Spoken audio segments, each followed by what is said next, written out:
자, 읽고서 1장 12절.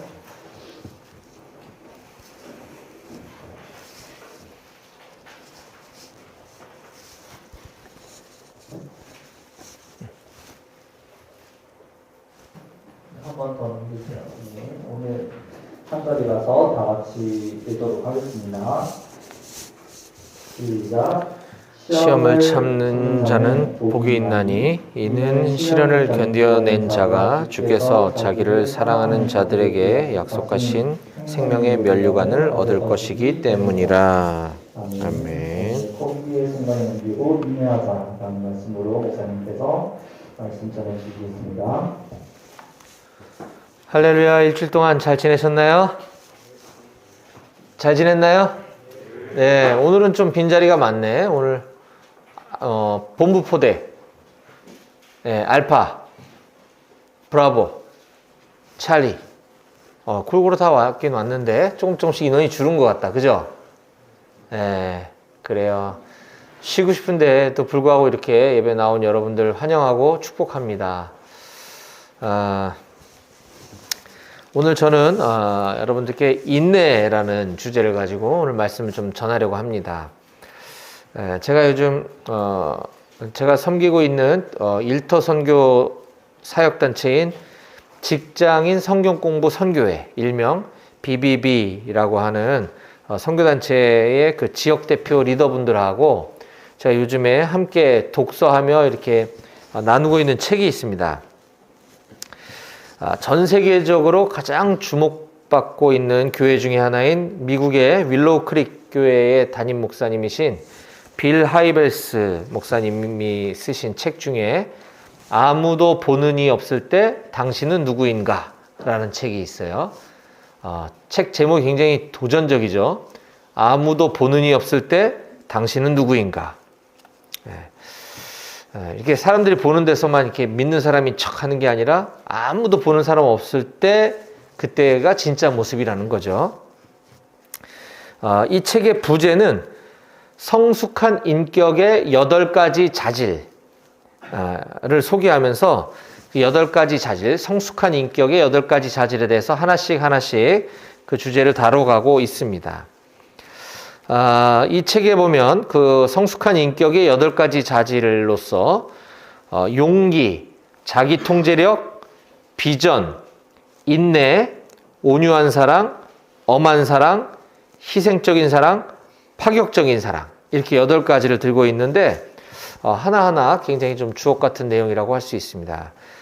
특이한 것은 용기, 자기 통제력, 비전, 인내 이 4가지를 제외한 나머지 온유한 사랑, 엄한 사랑, 희생적인 사랑, 파격적인 사랑, 모두 사랑이라는 주제를 가지고 다루고 있는 것을 볼 수 있습니다. 여러분들 중에 혹시 책 읽기를 좋아하는 사람들은, 아니 책 안 좋아해도 책을 좀 많이 봤으면 좋겠어요. 이 빌 하이벨스의 아무도 보는 이 없을 때 당신은 누구인가 라고 하는 책을 제가 여러분들께 좀 추천드리고 싶고, 이 책을 읽다가 그 내용 중에 하나의 주제인 인내에 대해서 저는 우리 사랑하는 백오교회 우리 장병들과 함께 이 주제에 대해서 좀 나누어야 되겠다라는 생각을 갖게 되었습니다. 이에 저는 오늘 포기의 순간을 넘기고 인내하자라는 제목으로 하나님 말씀을 증거하도록 하겠습니다. 오늘 말씀의 제목을 함께 좀 같이 따라해 볼까요? 자, 큰 소리로 포기의 순간을 넘기고 인내하자. 예. 벤자민 프랭클린은 인내를 지닌 사람은 그가 원하는 것을 가질 수 있다 라고 말했습니다. 인내를 지닌 사람은 그가 원하는 것을 가질 수 있다.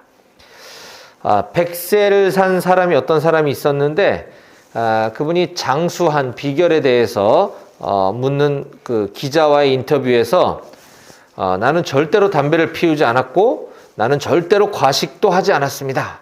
이런 말을 했어요. 그리고 나는 일찍 자고 일찍 일어났습니다. 100세까지 사신 분에게 이렇게 오래 사신 장수의 비결이 뭡니까? 라고 기자가 물어보니까 나는 절대로 담배도 피우지 않았고 과식도 하지 않았고 또 일찍 자고 일찍 일어났습니다. 이렇게 얘기한 거예요. 그러자 기자가 당신처럼 산 사람들이 많은데 그렇잖아요. 담배 안 피고 과식 안 하고 일찍 사람들 많잖아요. 그죠? 근데 그분들은 왜 그럼 오래 살지 못하는 겁니까? 라고 말하자 그 노신사께서 이렇게 말씀하셨습니다. 그 이유는 그 사람들이 그걸 그렇게 오래 지속하지 않았기 때문입니다. 라는 것이죠. 이처럼 인내가 얼마나 중요한지를 단적으로 보여주는 사례라고 할 수 있습니다. 우리에게는 잘 알려지지 않은 좀 생소한 미국의 30대 대통령인 켈빈 쿨리지. 난 처음 들었어요. 이런 대통령이 있더라고. 30대 대통령이라는데 켈빈 쿨리지라는 대통령이 이렇게 말했습니다. 무엇으로 인내를 대신할 수 있는가? 많은 재능 있는 사람이 성공하지 못한다. 왜냐하면 인내하지 못하기 때문이다. 교육을 많이 받은 사람들이 성공하지 못한다. 왜냐하면 인내하지 못하기 때문이다. 때로 용기 있는 사람도 실패하는 것을 보게 된다. 왜냐하면 이것도 인내하지 못하기 때문이다. 이처럼 인내가 얼마나 중요한지에 대해서 켈빈 쿨리지 30대 대통령은 이렇게 말했다는 것이죠. 우리가 가지고 있는 성경 시편 37편 7절과 8절에는 다윗이 이렇게 말하고 있습니다. 여호와 앞에 잠잠하고 참고 기다리라. 자기 길이 형통하며 악한 꾀를 이루는 자 때문에 불평하지 말지어다. 분을 그치고 노를 버리며 불평하지 말라. 오히려 악을 만들 뿐이라. 예.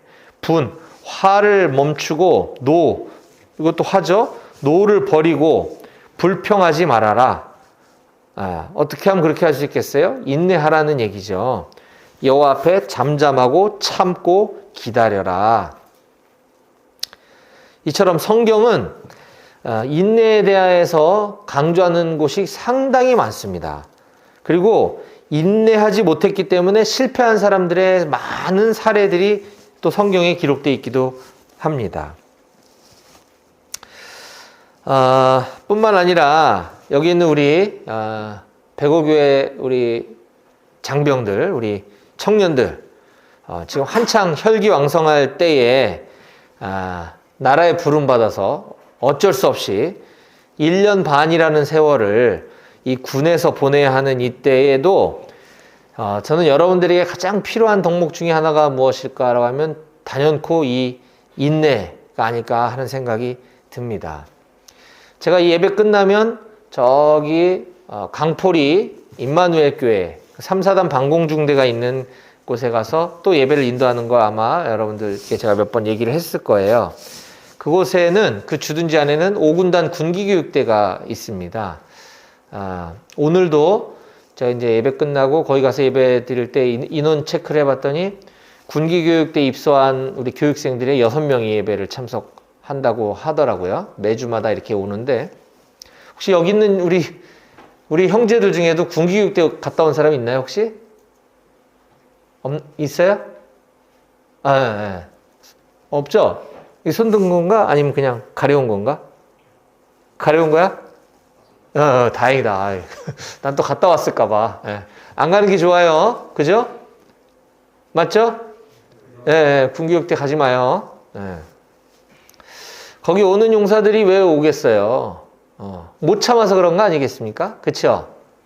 뭐 여러 가지 이유들이 있겠죠. 제가 파악은 안 해봤습니다만, 뭐 후임병을 괴롭혔거나, 뭐 때렸을 수도 있고, 또 뭐 남의 물건을 도둑질했을 수도 있고, 뭐 여러 가지 이유가 있겠지만은 그 물질에 대한 탐욕을 참지 못하고 또 후임병에 대한 이 욱하는 이 분노를 참지 못했기 때문에 그런 데 오는 거 아니겠어요? 그렇죠? 그래서 우리 군 생활은 인내가 참 중요하다. 참고 또 참자라는 말씀 여러분께 꼭 드리고 싶습니다. 이 인내는 우리의 병영생활, 군생활에만 필요한 것이 아니라 이거 뭐 군생활하면서 잘 참아라 뭐 이렇게 끝나버리면 이거는 그냥 뭐 도덕적인 교훈에 불과하겠죠. 우리의 신앙생활, 우리의 영적 성장을 위해서도 이 인내는 매우 필요한 요소 중에 하나입니다. 제가 앞서 소개한 책, 그 아무도 보는 이 없을 때 당신은 누구인가 하는 이 책을 저술한 빌 하이벨스 목사님은 이 책에서 인내를 이렇게 정의합니다. 인내란 포기의 순간을 넘기는 것이다. 예, 굉장히 의미심장하고 철학적인 얘기인 것 같아요. 인내란 포기의 순간을 넘기는 것이다. 이거는 아까의 개념과 조금 다른 것 같죠? 아까는 막 이 끓어오르는 분노, 화를 참는 게 인내라고 한다면 여기서 말하는 인내란 포기하고 싶다, 그만두고 싶다, 다 때려치고 싶다 라고 하는 것을 그 순간을 넘기는 것, 이걸 인내라고 이야기하고 있습니다. 즉 인내란 포기하기를 포기하는 것이다. 저는 이렇게 말하고 싶어요. 포기하기를 포기하는 것. 예. 포기하기를 포기하는 것이 인내다. 이처럼 인내와 포기는 서로 상반되는 개념임과 동시에 이 두 가지는 우리가 가슴에 좀 새길 필요가 있겠다. 포기하지 말자, 인내하자. 앞으로 우리의 신앙생활 가운데 포기하고 싶은 순간이 많을 거예요. 우리의 군생활과 병영생활 가운데 포기하고 싶은 순간이 오면 안 되고요. 그거는 절대 안 되지만 이 신앙생활이란 자율적인 거잖아요. 그렇죠. 누군가 우리를 구속하지도 않고 억지로 시키지 않습니다. 그렇기 때문에 이 신앙생활을 포기하고 싶은 순간이 많이 올 겁니다. 그럴 때 이 절대로 포기해야지, 이제 그만 교회 다녀야지, 그만 신앙생활 해야지 라고 하는 그 순간을 넘겨서 인내로 나아가야 할 것입니다. 그 중에 저는 오늘 이 신앙생활 가운데 결코 포기하지 말아야 될 것, 많이 있겠지만은 그 중에 3가지를 여러분들께 당부의 말씀으로 권면하도록 하겠습니다. 첫 번째는 뭐냐면 교회 공동체입니다. 따라해 볼까요? 교회 공동체. 예. 고린도전서 12장 12절을 보면 몸은 하나인데 많은 지체가 있고 몸에 지체가 많으나 한 몸임과 같이 그리스도도 그러하니라 라고 이야기하고 있습니다. 이 교회 공동체를 그리스도의 몸이다 라고 말하고 있는 거예요. 또한 그 뒤에 고린도전서 12장 25절 이하에 보면 몸 가운데 분쟁이 없고 오직 여러 지체가 서로 같이 돌보게 하셨느니라. 만일 한 지체가 고통을 받으면 모든 지체가 함께 고통을 받고 한 지체가 영광을 얻으면 모든 지체가 함께 즐거워하느니라. 너희는 그리스도의 몸이요 지체의 각 부분이라 라고 우리들에게 가르쳐주고 있습니다. 즉 교회 공동체는 하나의 몸이고 나는 그 몸 안에 있는 하나의 지체다. 지체라는 말이 뭐냐면 손가락, 발가락, 팔, 머리 이 한 부위를 말하는 거예요. 그러니까 그리스도의 몸을 이루고 있는 어느 한 부위가 나라는 거죠. 그래서 내가 아프면, 손가락이 아프면 몸 전체가 아픔을 느끼고 어떤 기쁘고 좋은 일이 있으면 몸 전체가 즐거운 것처럼 교회 공동체가 그런 곳이라는 겁니다. 따라서 우리는 교회 공동체 안에 속해 있기를 포기하지 말고 교회 공동체 안에서 신앙의 성장을 이룰 때 내가 포기하고 싶은 순간이 오거나 신앙생활을 그만하고 싶은 유혹이 올 때 그걸 이길 수 있다. 따라서 교회 공동체를 포기하지 말아라 라는 말씀을 꼭 드리고 싶어요.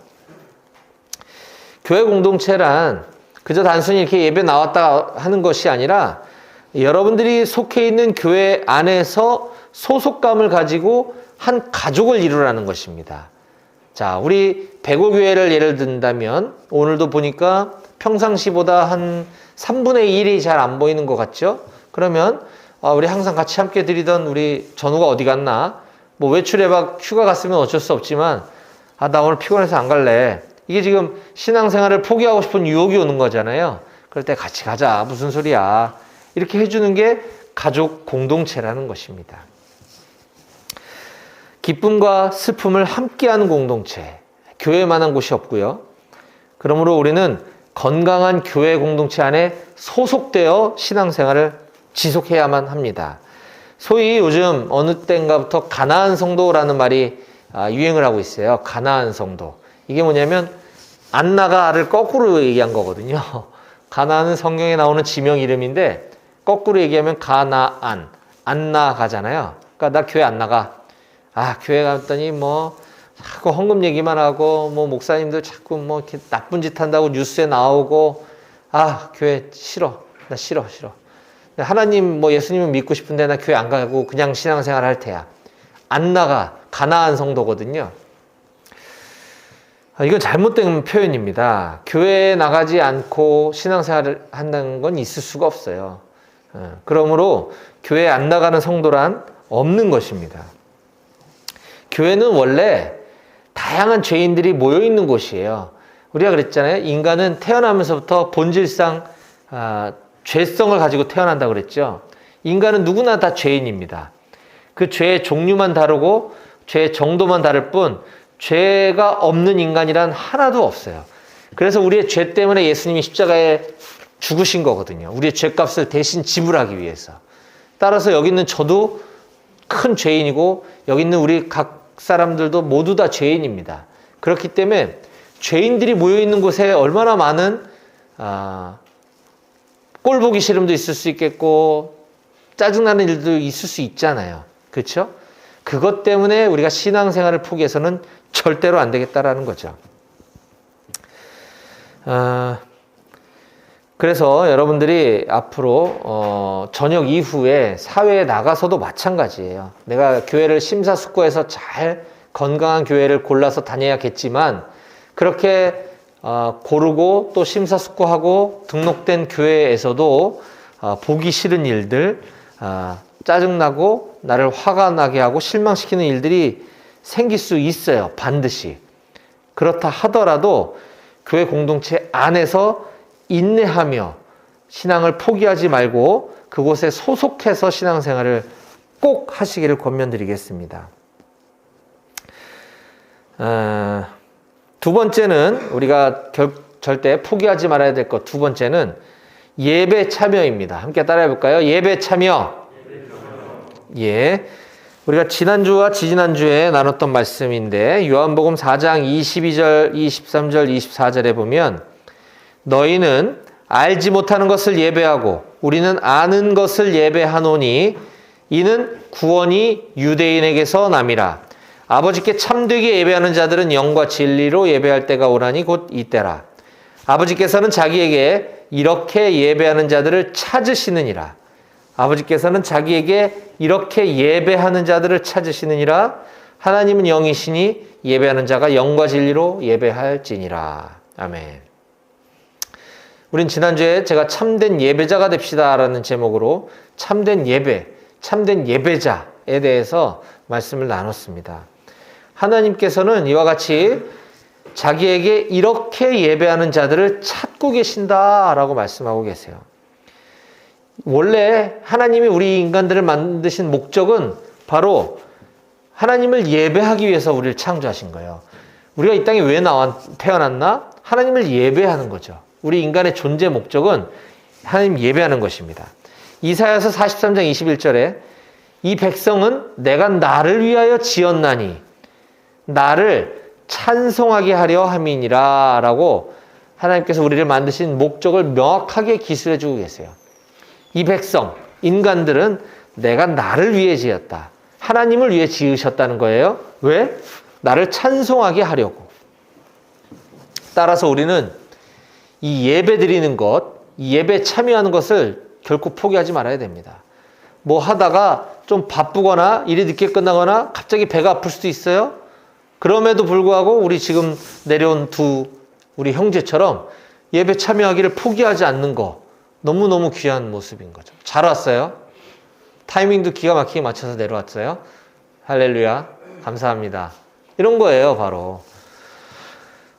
제가 아까 얘기했던 직장인 성경공부 선교회 예배를 서울 양재역 인근에 있는 교회에서 매주 월요일마다 하고 있었습니다. 지금 코로나 때문에 아직 이제 교회 장소가 마련이 안 돼서 지금은 온라인으로, 줌으로 예배를 하고 있지만, 계속해서 이제 거기서 월요일 저녁에 퇴근하고 직장인들 주부들이 한 4, 50명, 5, 60명이 모여서 매주 월요일마다 예배를 드리는데, 제가 강원도에서 이제 근무를 하고 강원도에서 일 마치고 이제 출퇴근을 할 때였어요. 지금도 올해도 다시 발령받아서 제가 사무실이 춘천에 있고 강원도에서 일을 하고 있지만 예전에 5, 6년 전, 6, 7년 전에도 그랬는데 그날 제가 오늘 우리 동희 형제님처럼 예배의 찬양 인도를 맡았던 날이었습니다.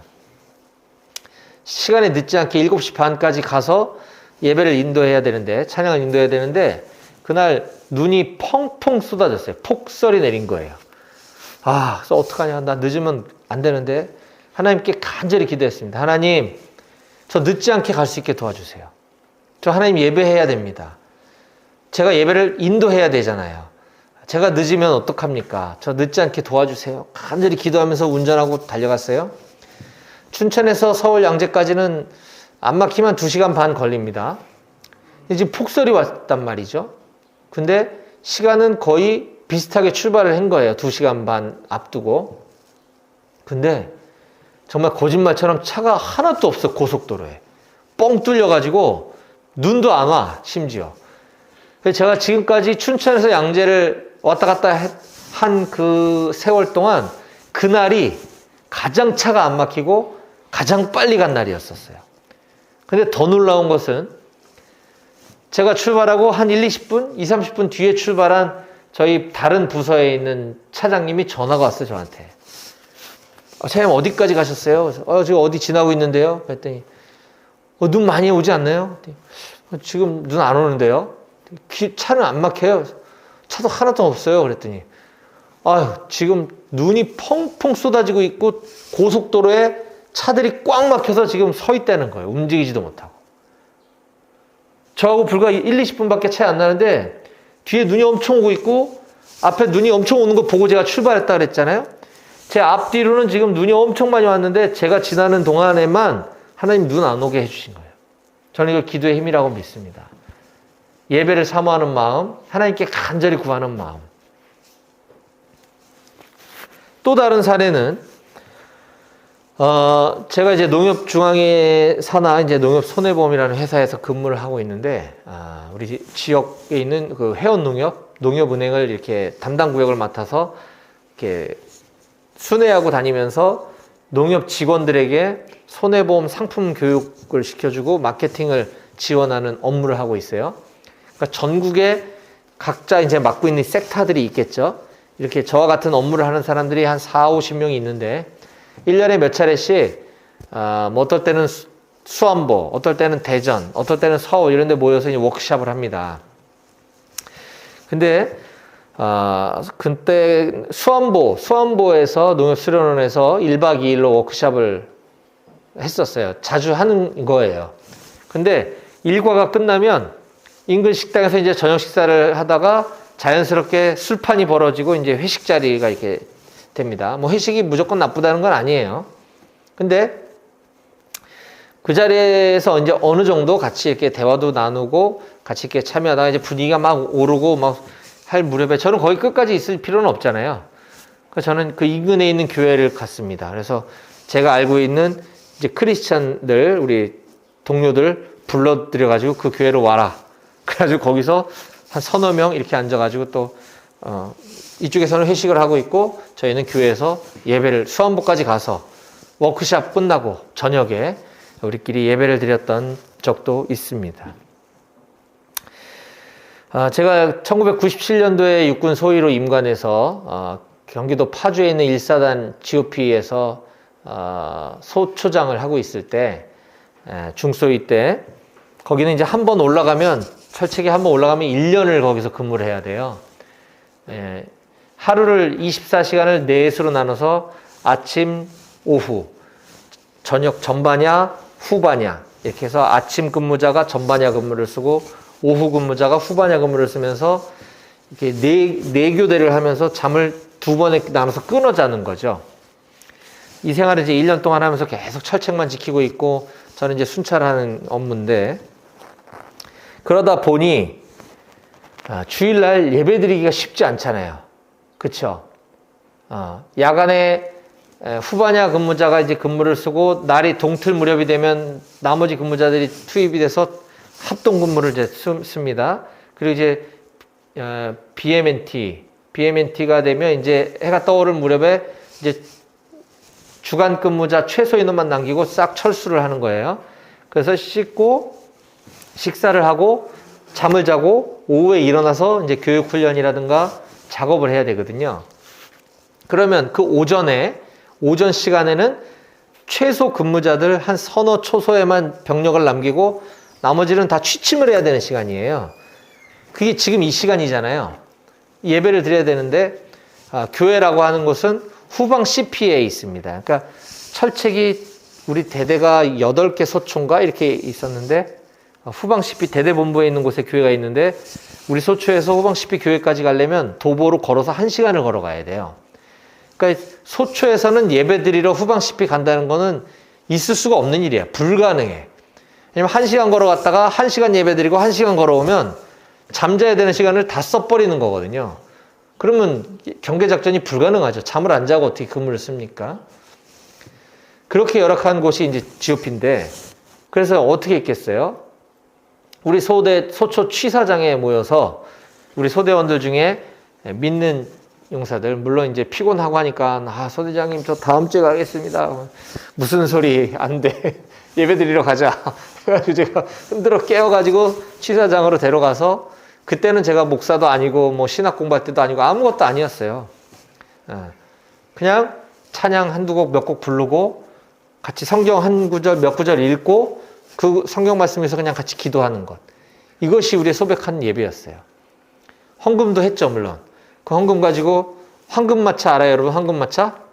네, 노란색 이동 PX 차가 이렇게 오거든요. 황금마차라고 하는데, 그 헌금 우리 모았던 거 가지고 이제 황금마차 오면 거기서 초코파이랑 음료수랑 사다 놓고 예배 끝나고 같이 이렇게 교제하는 거. 이게 우리의 예배였습니다. 예배하기를 포기하지 않았던 거죠. 어떤 상황에서도. 교회가 없는 곳이든 직장 다니면서 회식하는 곳이든 눈이 오든 우리는 예배를 포기하지 말아야 합니다.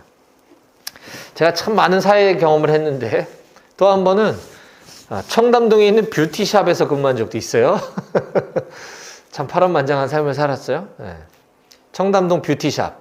제가 뭐 디자이너는 아니었고요. 굉장히 큰 건물, 4층짜리 건물이 뷰티샵이었어요. 메이크업, 헤어, 그다음에 스파, 뭐 다양한 이런 게 있는데 거기서 이제 그냥 뭐 말단 직원으로 경영 지원하는 일을 할 때였는데 저는 출퇴근 시간이 정해져 있고 주일에는 쉴 수 있습니다. 하지만 거기 있는 우리 디자이너 선생님들이나 스태프들은 주말에 웨딩 손님들이 헤어 메이크업은 웨딩이 많잖아요. 그러니까 주일날도 다 출근해야 되는 거죠. 제일 바쁜 거예요, 일주일 중에. 토요일 주일이. 그러니 옛날에 교회 다녔던 사람들이 디자이너가 되면서 또는 디자이너가 되기 위해서 수련을 하면서 신앙을 유지할 수가 없는 거죠. 그래서 평일날 저녁에 퇴근하고 퇴근 시간 이후에 제가 뭐 말단 직원이긴 했습니다만 우리 대표 원장님도 독실한 크리스찬이셨거든요. 그래서 보고하고 같이 사람들하고 저녁에 예배를 했던 적이 있었어요. 그때도 역시 평신도였고 신학 공부 안 했고 뭐 아무것도 아닐 때였습니다. 기도하고 찬양하고 말씀 읽고 또 기도하고 같이 음식 나누고 이게 우리의 예배였죠.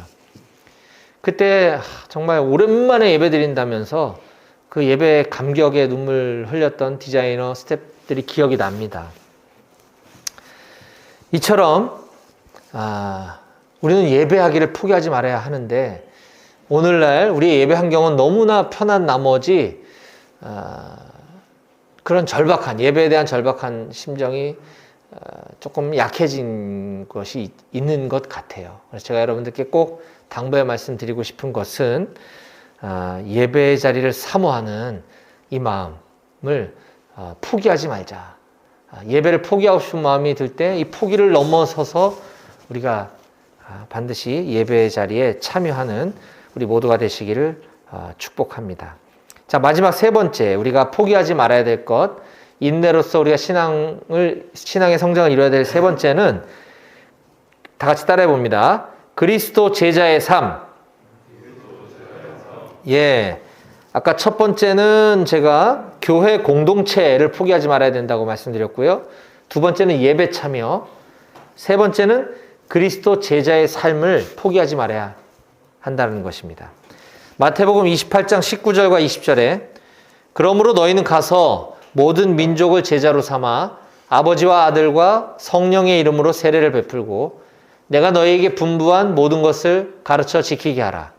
볼지어다 내가 세상 끝날까지 너희와 항상 함께 있으리라. 아멘. 주님의 유언과 같은 말씀입니다.